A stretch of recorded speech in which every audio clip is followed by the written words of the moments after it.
dito, malinis na oh. Lalo yung mga forma. February 3, 2026, Tuesday, hindi pa siya operational. Sa taas natin sa kanan, nagdagdag sila ng mga columns dito, no, kasi dagdag bigat din yan. Sinimulan ko to, walang naniniwala sa paligid ko. Ano? Yan, magandang hapon mga kasikap. Sa Aris Road po tayo, ilalim ng NAIA Expressway. So, patungo tayo dito sa may ginagawang off-ramp na sa Miguel Corporation, no? Patungong NAIA Terminal 3. So, i-update ko kayo dito kung operational na.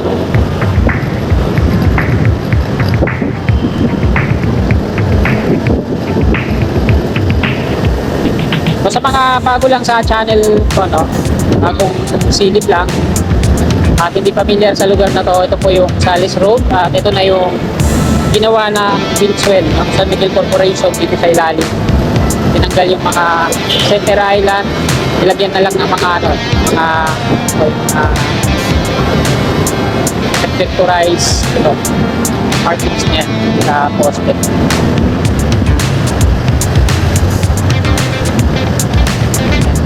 Mga hazard markings.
Malapit na tayo.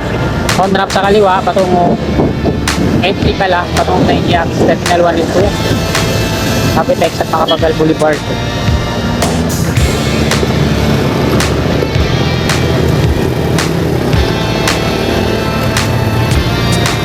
Ano kaya gagawin nila dito sa ilalim? Tingnan nyo, tinatapakan ng lupa.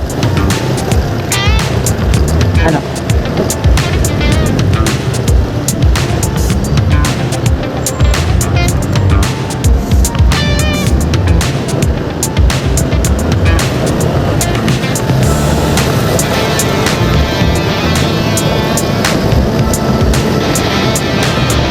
Dito ka kasikap sa ilalim ay na nila, no? Na-clear na nila yung ilalim. Nanggal na yung mga alumabim sa gilid-gilid.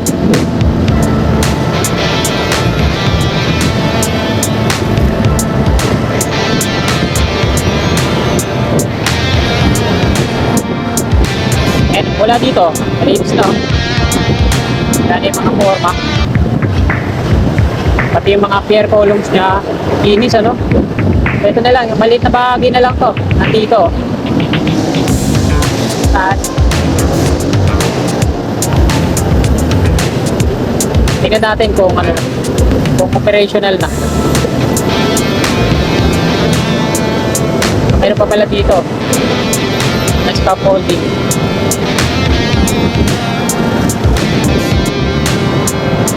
Ayan, pinatanggal na rin pala nila. Kaya may ginagawa sila dito. Naglalagay ng mga signage.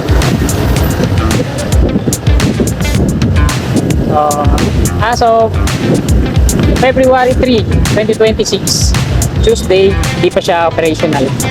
Ayan. Sarado pa. So, dito tayo dadaan sa may NAIA, sa parking.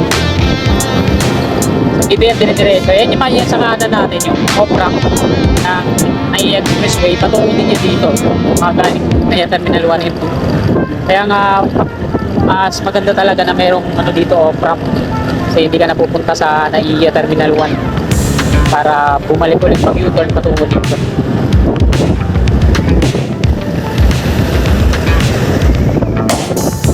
Tawag na dito, ano?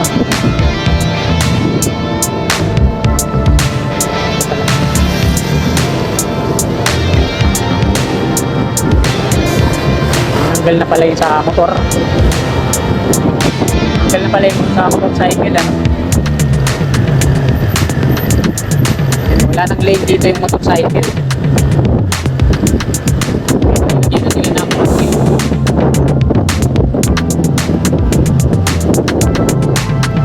dahan lang tayo kasi pedestrian.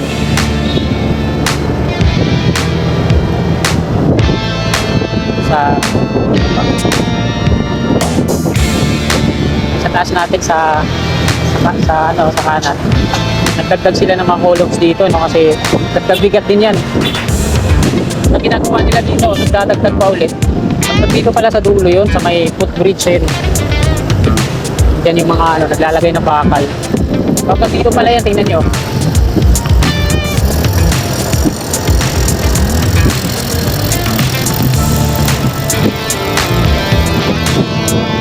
Bakot pa dyan.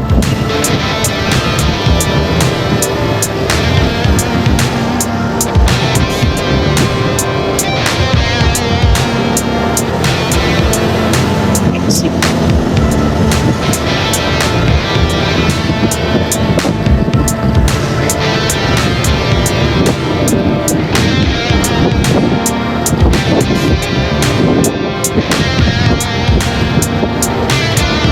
Mayroong tindahan na dito sa kanan.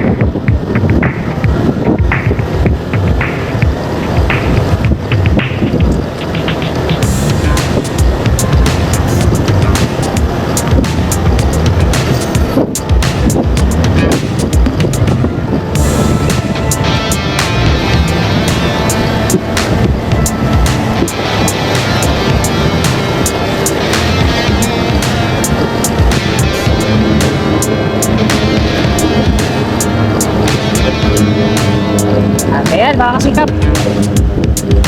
Nire-renovate din pala yung pader dito. Dito na tayo sa Villamor Air Base. At hanggang dito na lang itong video na to. Maraming salamat. Palike naman po. God bless. Tulad ko lahat ng mga